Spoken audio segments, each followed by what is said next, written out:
Cécile, bonsoir. Ce mardi, Bonsoir. on continue évidemment à parler de l'Ukraine. Ce mardi, l'émissaire de Donald Trump, Steve Witkoff, est attendu au Kremlin pour poursuivre les négociations avec la Russie autour du plan de paix américain. Et il doit une nouvelle fois rencontrer Vladimir Poutine. Oui, ce sera la 6e fois depuis le début de l'année que Steve Witkoff rencontrera le maître du Kremlin. La première fois, c'était le 11 février, puis le 13 mars, le 11 avril, le 25 avril, le 6 août et puis ce 2 décembre. Sur ce dossier, il a évincé, regardez, 2 hommes. D'abord, il a évincé le général Keith Kellogg, un temps émissaire pour l'Ukraine et la Russie. Aujourd'hui, il conserve uniquement sa mission auprès de Kiev.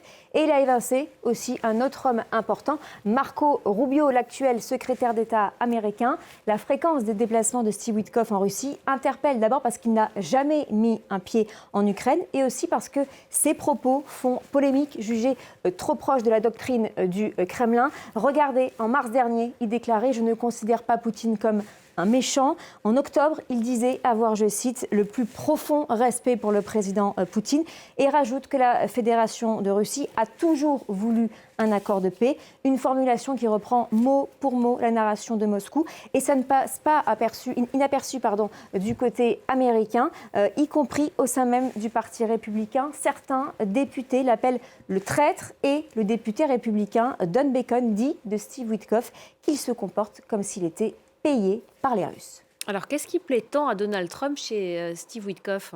En fait, il est comme lui. Il n'est pas issu du cadre politique traditionnel. Ce n'est pas un diplomate de formation.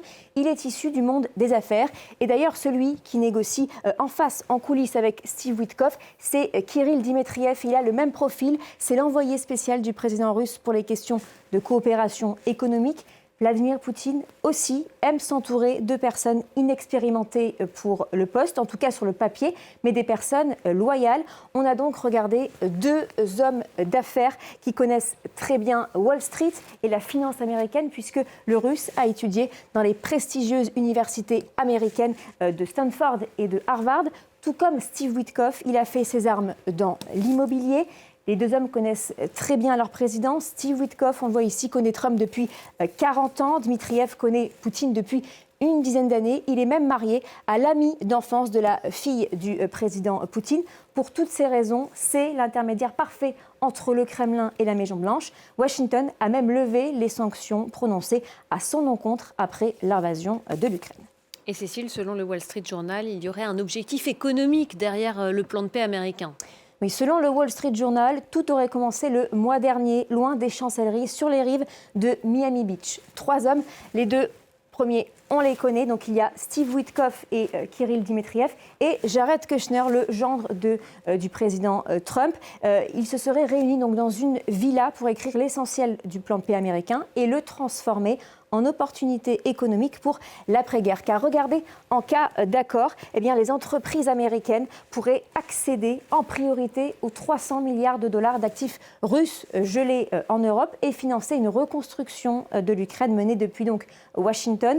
Plusieurs autres projets auraient été évoqués, l'exploitation des ressources minières dans l'Arctique, les investissements énergétiques et même une coopération spatiale. Car en fait, ce que souhaite le Kremlin, selon le Wall Street Journal, c'est une relecture complète de la relation bilatérale, moins géopolitique, mais plus commerciale. En gros, ils ne veulent plus que la Russie soit perçue comme une menace militaire, mais plutôt comme un marché à conquérir, en donnant un avantage stratégique aux Américains sur les Européens.